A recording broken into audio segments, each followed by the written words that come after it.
My first mini video is here. A few months ago, I got into Warhammer 40K world. I started learning the lore, but eventually I got curious about miniature painting. And in this video today, I'm going to show you the whole process of me assembling it, priming it, painting it, and I'm going to share all my thoughts that went through my head during the process. I loved it, absolutely loved it, and I'm going to continue painting my miniatures, just mostly off screen, off video. And sometimes I'm going to be making streams or videos if you guys like this one. Feel free to give me tips or even criticize. I'm learning here and I don't mind you guys helping me out with your feedback. So I'm going to stop yapping and we'll show you the actual footage. So let's go.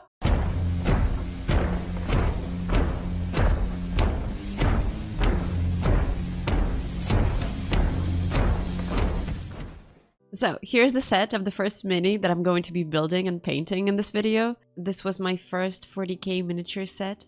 I have a full unboxing video on my YouTube channel, so click up here if you want to watch it. Before we start, real quick, the video quality will be improving throughout the video as I'm learning how to shoot miniature painting videos. And also the angle and also the length of my nails, because I realized that it's impossible to do with longer nails. Here I'm still not completely sure which miniature I want to start with. Either the Org Boys or Deathcore of Krieg. They all look super cool. So if we choose the Deathcore of Krieg, it's gonna be this guy because he has both a gun and a sword. It looks cool. And for the orcs, I would start with Slasher Boy. Yeah, I think he's the coolest, at least for me, the coolest looking one of the smallest orcs. There's a big guy, but I think he's too difficult to paint for the first time. Here are my tools: the glue, the cutters, the cutter, the knife, the files. Let's begin and trying to figure out which one I'm going to be painting. I think I'm going to start with the Deathcore of Krieg, and then the next one is going to be the Slasher Boy. I have no idea what this all means, so many colors. I guess the color part means is where it attaches. Okay, I found the torso. Now let's try cutting it out. I'm so nervous because I'm afraid I'm going to break it. Oh my god. Okay, that went smoothly. Okay. That was pretty easy, and I think I didn't even damage it because I was very, very scared that I would. Alright, it's good that pieces are not flying too far. Okay, never mind that. So there it is. I think it looks pretty smooth. Let's cut out the other pieces. Here's the legs. Oh. Okay, those are flying all over. The little leg. Okay, now we have everything to assemble our body, almost. I'm trying to make it smoother, but I think I'm making it only worse by scratching it, but it's okay. We're learning. I'm trying my best here. Was trying not to cut my finger as well. Yeah, I don't know if that did anything, but I'd like to think that it did. Just in case, I'm gonna go over with the file to try to hide those imperfections. Yeah, I don't know if that did anything either, but looks good to me. This is the final look. Here's a little leg. Okay, let me try gluing two pieces together just to see how the glue behaves. Those are random pieces of plastic. Oh, okay, it already stuck. Look, it's a little heart.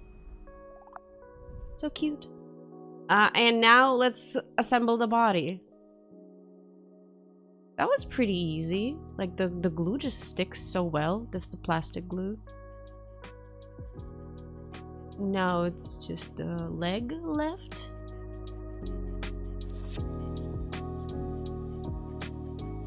I didn't glue my fingers together. Oops. Now for the rest of the parts. The most difficult part of this process was actually finding the body parts because they are not in order. And I had to search for them for so long. I think it took me longer to to find them than to assemble the actual miniature. So you see here, I'm trying to make them look pretty.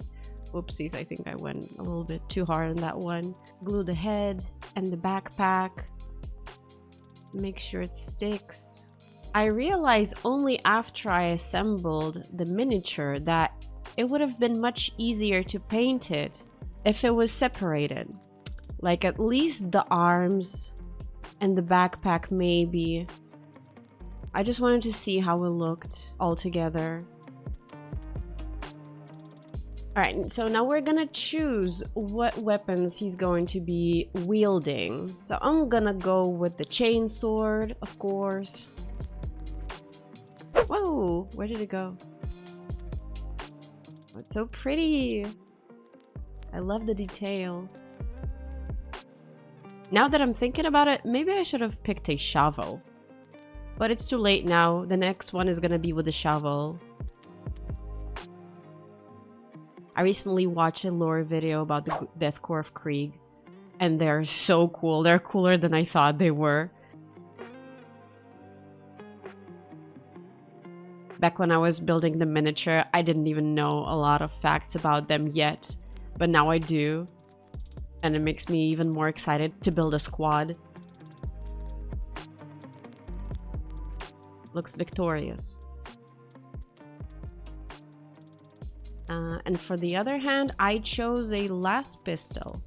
I think I'm getting better at this. The long nails are really a pain. I mean, I didn't think that my nails were that long. They're like very mid-length. And the final touches. And put that arm together. And there we go. My very first fully assembled 40K miniature of a Death Corps of Krieg. Yay! Let me show you the result with some cool music.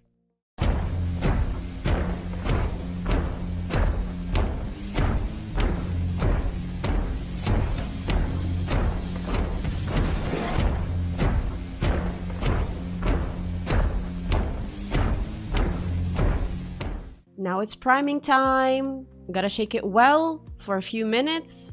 My arm is gonna be hurting by the end of this video, but it's all worth it. This is the first time I'm using a primer. I want to do it by the book. Let's try on this little pebble. Oh, okay. The wind. It was very windy. Look, I'm missing. I can't even hit the. Okay, there we go. Yeah, it was difficult because the wind was pretty strong. Whoopsies. But I think I got it. Doing small bursts because less is more, not to overdo it. And I thought this would be the final result, but then I noticed that some parts weren't coated and it was a little bit see-through, so I decided to go over again. You can tell the coat is a little bit grainy. So here it is after the second layer, and it looks way better. It's coming to life a little bit. And I know there's a seam on the knee. I just somehow missed it when I was working with the miniature, but I only saw this on camera because it's so zoomed in. Now it's painting time. So here are the brushes that I'm gonna be using. A wet palette and the colors. A bottle of water. And some paper towels. Here's our little guy. This is exciting. First time opening a pot of paint. Be careful so that we don't spill any. Oh my god. It's so thick. Oops. I think I took too much. So I'm going to thin it a little bit.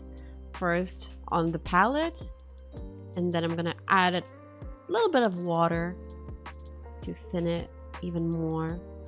Like, I know that I'm wasting a lot of paint, but hey, this is my first time, okay? I'm learning.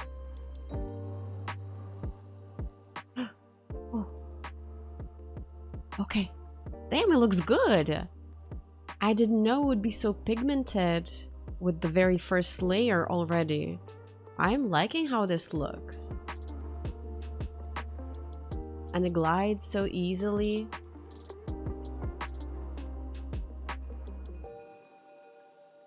The miniature is tiny. Like when I never realized how tiny the miniatures are when I was watching the painting videos because they're so zoomed in, but in reality it is microscopic. So it's not easy to find a perfect angle to paint a tiny detail, and this is where I thought that I should have left the arms separate maybe and paint them separately. But I think it turned out pretty good. Look, I almost didn't mess it up. I think I did a pretty good job. Let's give this coat a second coat. By the way, for reference, I used 2 videos and took inspiration from both of them. I didn't follow them to the letter, kind of took some artistic liberties here and there. And one of the videos is by Duncan Rhodes Painting Academy, and the other one is by Tabletop Ready. The second coat, you can tell it's giving such a juicy color. And the more you paint, the more you're getting into it, the more your vision adjusts and you stop freaking out how tiny the miniature is. I don't know how to explain this. You just enter this meditative state when you stop noticing everything around you and you only see the mini, and it's not as tiny anymore.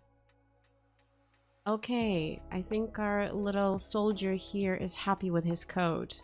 And so am I.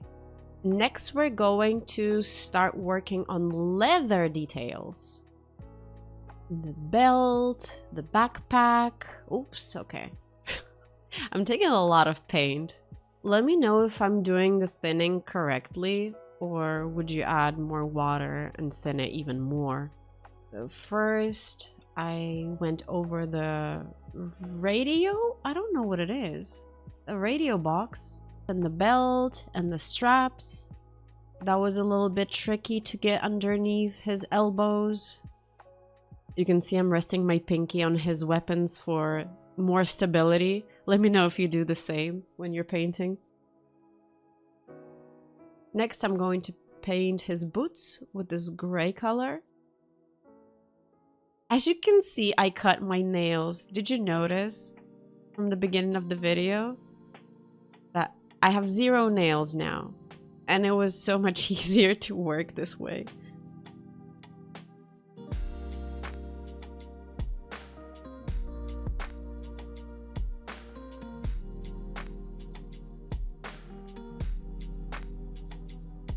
First time Citadel Metallic. I know you guys say often in the comments that it totally destroys your brushes, but this is all I have for now.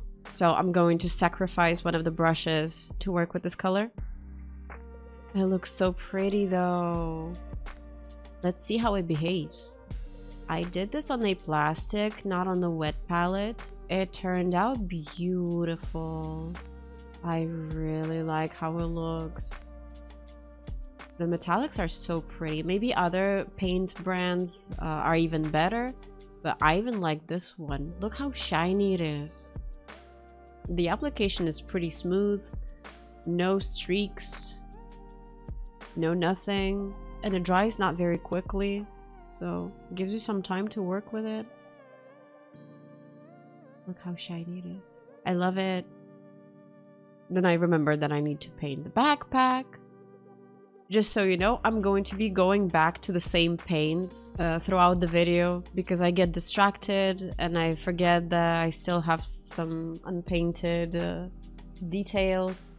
Yeah, some corners here were hard to get to, and this is another time where I regretted assembling the miniature, painting an assembled miniature.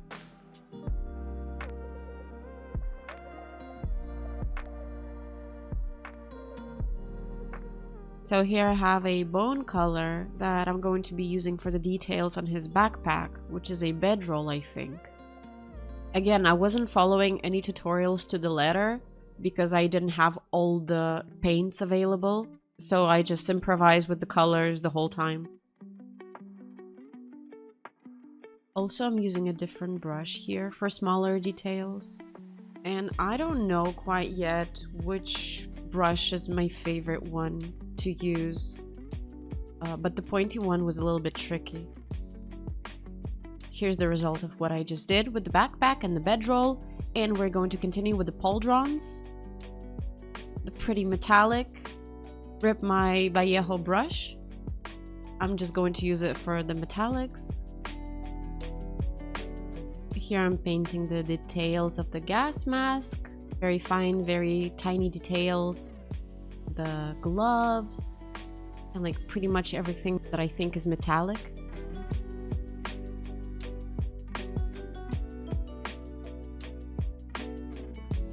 This is the fun part, painting the weapons. I really like painting the chainsword. I tried to look up references on how to paint the weapons, but in the end I kind of went with what I thought was the best. So I'm not sure if those are biblically correct. You let me know how I did. The buttons were a pain in the butt.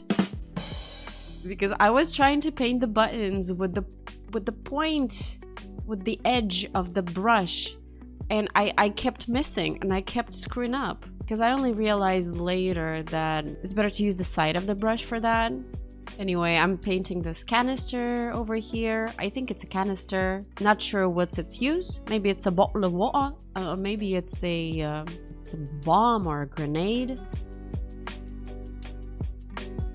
See, I'm starting to use the side of the brush more for the details because I figured it out. So here's how we're looking so far. We're looking shiny and starting to come to life. Then I wanted to give him some blue jeans. At this point, I didn't know which color scheme I wanted to use for my Deathcore of Krieg. If I wanted more dark colors or lighter ones, so I just improvised. And even though I really like the lighter colors, the next Deathcore of Krieg mini, I'm going to try to paint in darker color scheme. And yeah, they're all gonna be different, but I don't care. I think he looks good in those jeans. Bone color for the leg warmers. That seam on the knee, oh my god. The cuffs on the coat are gonna be blue as well.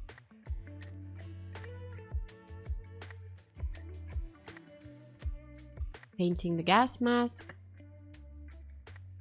And the eyes, I decided to go with the red color because I play too much Fallout New Vegas and I love how the Rangers look with their red eyes, and I thought that I would give this look to my little guy here. This was difficult. That was crazy uncomfortable to reach, and of course I screwed up. Oh my god, kill me. For the Emperor. Going back to the brown to do the straps because I forgot to do that. Or, oh, more buttons. Forgot those buttons as well, so going back to the metallic paint. Like, lots of back and forward in this video. Painting those little tiny buttons and details and the Aquila in Retributor Gold. Also the helmet. The Aquila on the helmet. I hope I'm pronouncing the word Aquila right. The belt. Going in with the black paint for the gloves. I was really scared there not to get it on the cuffs of his jacket, and I think I did a little bit. You can barely notice, plus I went over everything in the end and corrected all of my mistakes. So the sword, I wanted to make it black. I think it is black too, the chain sword. So.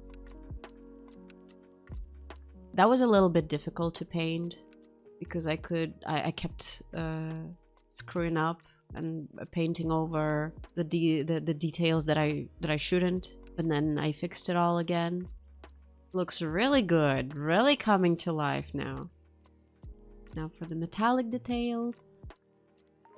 the hilt of the sword. And going over those teeth again.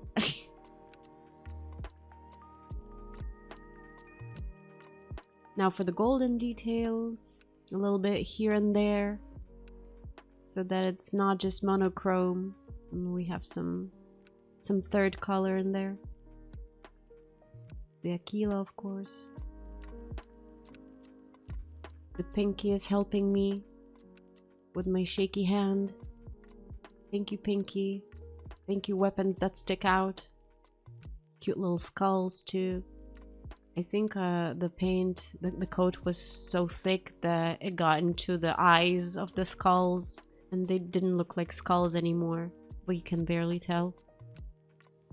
I think I did great. Now this radio thing. Oh, I messed up the button. Okay. This is a tube for his gas mask, painted it black. Then the red details on the radio.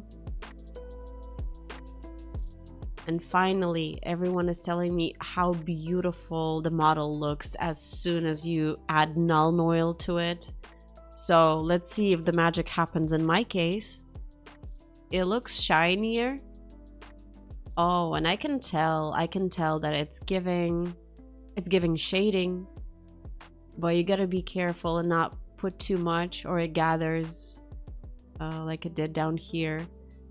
So I just kind of drag it up again. It just sets in the creases and creates an illusion of shading. And it's very easy to work with. And I thought it would make the miniature way darker, but it didn't. It was just perfect. And it really makes it look like the clothes are a little bit worn out or like a little bit dusty, you know, after a battle. Not brand new or just a little bit more realistic. So I went all over with Nuln Oil. Because I was a little bit careful at the beginning. And then I'm like, okay, let's go. Let's cover this guy completely in Nuln Oil. Hell yeah. Look how shiny he is. He definitely loved it. The Nuln Oil treatment. Over the backpack as well. You can really tell the difference with Nuln Oil, especially on the leather details. Like, they look so real. Oh my god. Let's not forget the helmet and oh, there was some excess on the brush, so I just used that instead of dipping it again. And now I'm going to do highlights. I am so scared. Gonna use a tiny brush for that. And first put some highlights on the coat. And highlighting is by far my favorite part of painting the miniature, I think.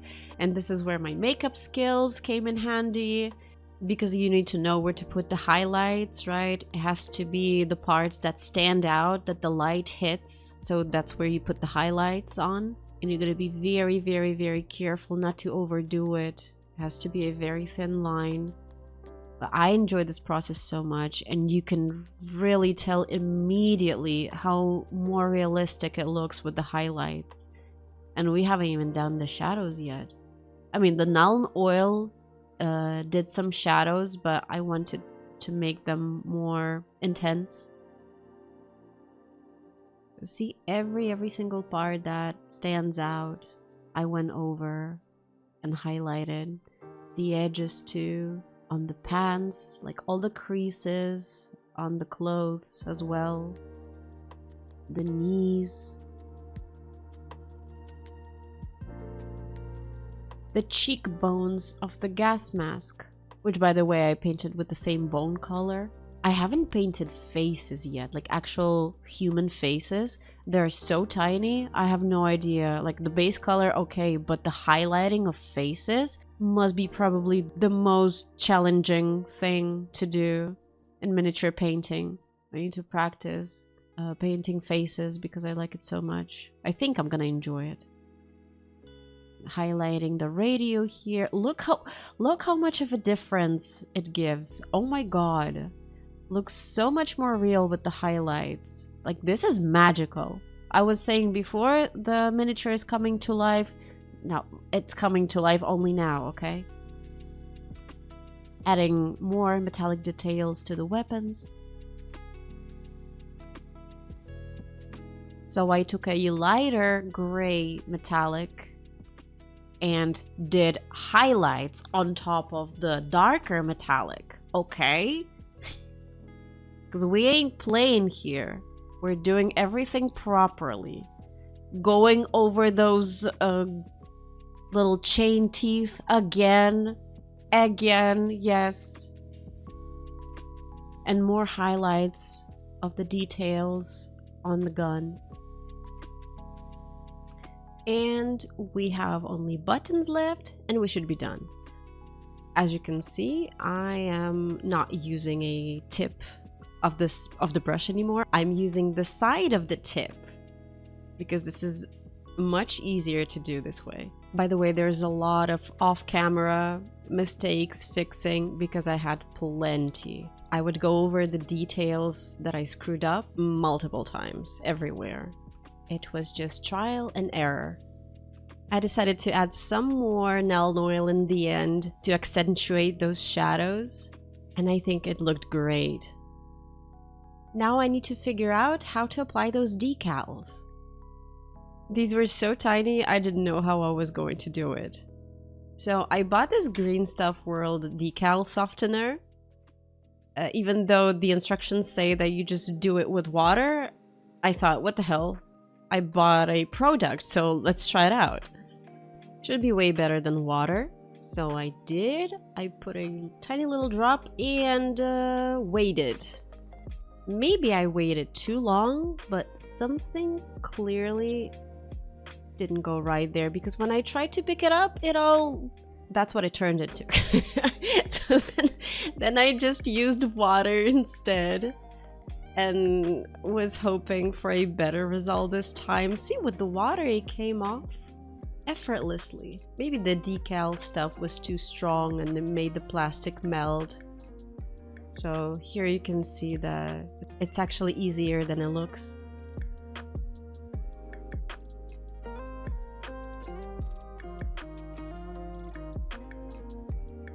To make sure that the decal doesn't go anywhere, I put a coat of Storm Shield Technical on top of it. Just to make sure it stays. Also, I moved it a little bit by accident, but then I put it back in place. I was painting the base black here because I didn't know yet what I was going to put on there. Whether some dirt imitation or sand imitation. I wanted to see how it looked black first. And then I decided that I want to add some Armageddon dust on top of it.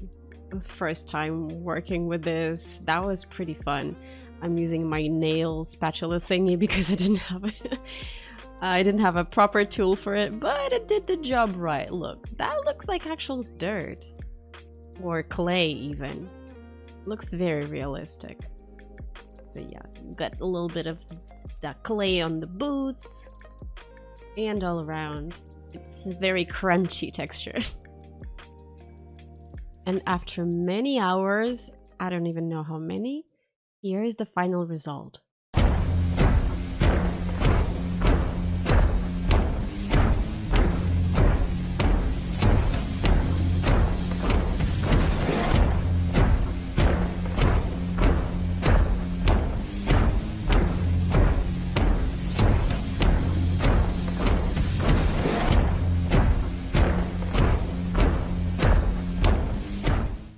So there you go. What do you think? Did I do a good job? I think Mr. Soldier by the name Hans turned out perfect in my eyes because I already treat him like my child. And since this is my first ever mini, he is always going to be very special and dear to me. Just like I said at the beginning of the video, feel free to leave your feedback in the comments. I'm open to criticism and tips. Because I haven't watched many videos on the painting technique and I just followed the color scheme tutorials, so probably there's a lot of tips that you can give me. And of course, if you enjoyed watching this video and you want to see more miniature painting videos on this channel in the future, please let me know in the comments. And if you want to support the channel, please like this video, leave a comment, and don't forget to subscribe. Huge thanks to our members and Patreon supporters. Thank you for supporting the channel and making this possible. Thank you so much for watching, and I will catch you on Discord and Twitch. Bye bye!